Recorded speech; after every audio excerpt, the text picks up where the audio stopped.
রীতি মেনে ১ বছর পর আবারও পরিবর্তন করা হয়েছে পবিত্র কাবার গিলাফ। আল্লাহর ঘরের পবিত্র এই চাদর পরিচিত কিসওয়া নামে। অতীতে এটি পবিত্র আরাফার দিন পরিবর্তন করা হলেও বিগত কয়েক বছর ধরে এটি হিজরি নতুন বছরের প্রথম প্রহরে করা হয়ে থাকে। প্রতি বছরের মতো এবারও আরবি নতুন বছরকে ঘিরে কাবা শরীফের গিলাফ পরিবর্তন করা হয়েছে।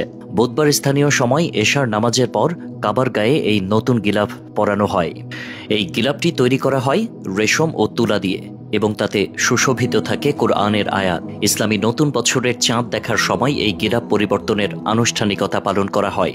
বিশ্বের সবচেয়ে দামি পোশাক কাবার কিসওয়া তৈরি হয় ৮২৫ কেজি প্রাকৃতিক রেশম, ১২০ কেজি সোনার সুতো, ৬০ কেজি রূপার সুতো। কিসওয়ার মোট ওজন ১৪১৫ কেজি। কিসওয়াকের দাম ২৫ মিলিয়ন রিয়াল। এই পবিত্র স্থাপনা নবী ইব্রাহিম আলাইহিসসালাম ও তার পুত্র ইসমাইল নির্মাণ করেছিলেন। বাবা ও ছেলের আন্তরিক আবেগের জায়গা এই পবিত্র কাবাঘর, যেখানে প্রতি বছর মুসল্লিরা হজের জন্য যাত্রা করেন। সময়ের পরিক্রমায় পবিত্র কাবা বহুবার সংস্কার করা হয়েছে। মক্কা শহরের উম্মুদ-জুদ নামক এলাকায় একটি বিশেষ কারখানায় কাবা শরীফের গিলাফের জন্য প্রয়োজনীয় সমস্ত উপকরণ তৈরি করা হয়।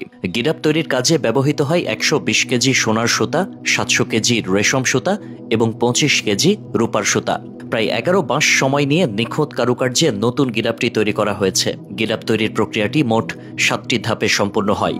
প্রথমে পানি পরিশোধন করা হয়, তারপর রেশম পরিষ্কার করা হয়, এরপর কালো রঙে রঞ্জন করা ও বয়নের কাজ করা হয়, তারপর তৈরি করা হয় কোরআনের আয়াতের জ্যামিতিক নকশা এবং পরে স্বর্ণ ও রূপার সুতার সূচিকর্মের চূড়ান্ত সংযোজন করা হয়। সবশেষে করা হয় পরীক্ষা নিরীক্ষা। এই গিলাফটি ৪৭টি সূক্ষ্মভাবে বোনা রেশমের টুকরো নিয়ে গঠিত।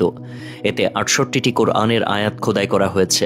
আয়াতগুলো রূপার সুতা এবং ২৪ ক্যারেট সোনার মোড়কে মোড়ানো সুতা দ্বারা তৈরি করা হয়েছে।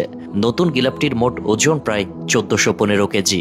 বিশেষভাবে তৈরি এই গিলাফে প্রতি মিটারে ১০টি ধাপে মোট ৯,৯০০টি সুতা বসানো হয়।